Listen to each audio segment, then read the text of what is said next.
Hi, Bob Thompson for Smartphone Matters. Today we're going to talk a little bit more about iPhone and iPad cables. My last video I was talking about how I have the Anker 40-watt 5-port desktop charger on the floor in my family room, and we use it to charge devices. I mentioned how the existing Apple, the lightning cable that comes with your iPhone 5 is 1 meter long, so that's about 3 feet, and that's a little bit short when you have this plugged in and then you're sitting in a chair and you want to use the device. The same is true for the Apple 30-pin cable that comes with the iPhone 4 and 4S and older iPods. Again, this cable is 1 meter, so it's a little bit too short. And then finally over here on the table I showed you the 2-meter Apple cable last time, and this cable is just long enough to be able to use, but it's 2 meters, so it's about 6.5 feet or something like that, and it's pretty good, but 10 feet would really be ideal. So I went to eBay and I bought a bunch of inexpensive cables. They were all under $10, and in the end I really can't recommend any of them. I bought this 30-pin cable for my daughter. It is like a braided material. Lately they've had like these cables coming out that are made out of this braided material. It looks kind of cool, but I really can't recommend this. I gave it to my daughter. Actually, I gave her two, and she returned this one to me and says my phone charge is really, really slow on this.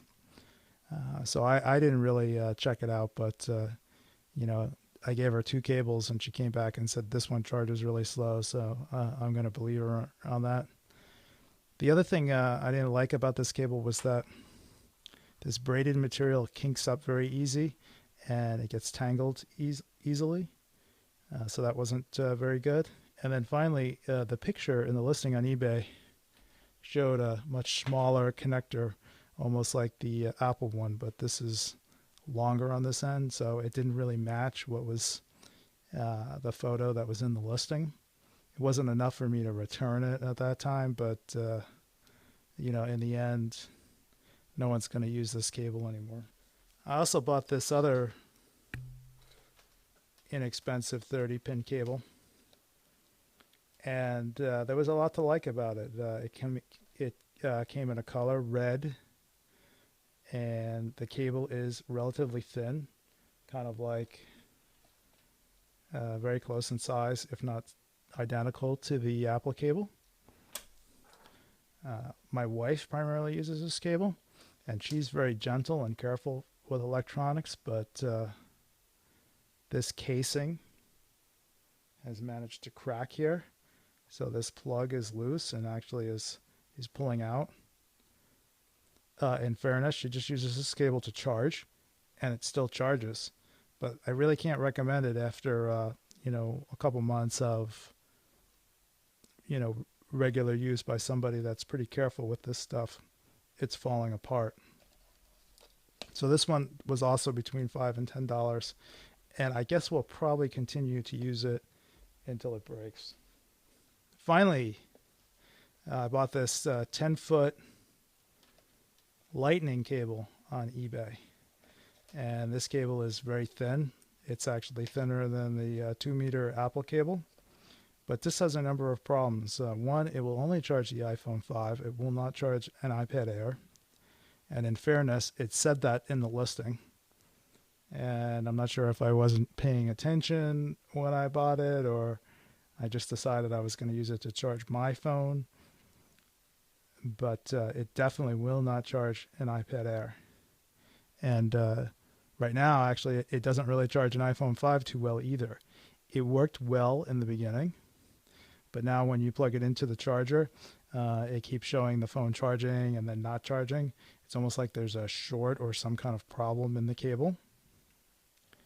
None of these cables that I showed you today had that have that made for iPhone certification, so they're all these generic cables, probably manufactured in China. So sometimes when you plug this in, you get a message on the device saying that the accessory is not supported. And you get that message whether the cable actually works or doesn't work. So you'd you'd plug it in, you'd get that message, and the phone would charge, or it would charge intermittently. So we pretty much have decided that we're not going to use this cable anymore, because you plug in your device and you're waiting for it to charge, and it could have started charging when you plugged it in, but by the time you put it down on the floor or on the cushion on the couch, it stops charging. So it's just not reliable. All right, so that's 3 10-foot cables that I showed you, all of them with issues. They were all from eBay. I won't have links to any of those products because I don't recommend them.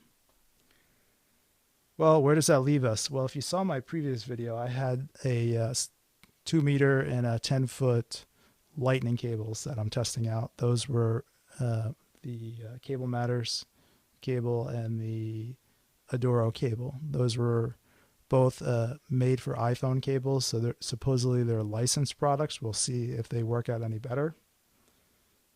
I currently don't have a longer cable with the 30 pin.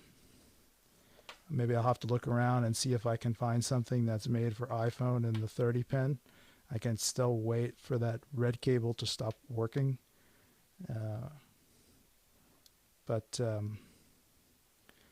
So in the end, I probably spent on those 3 cables somewhere between $15 and $20. And it probably would have just been a better investment to buy 1 cable that worked well.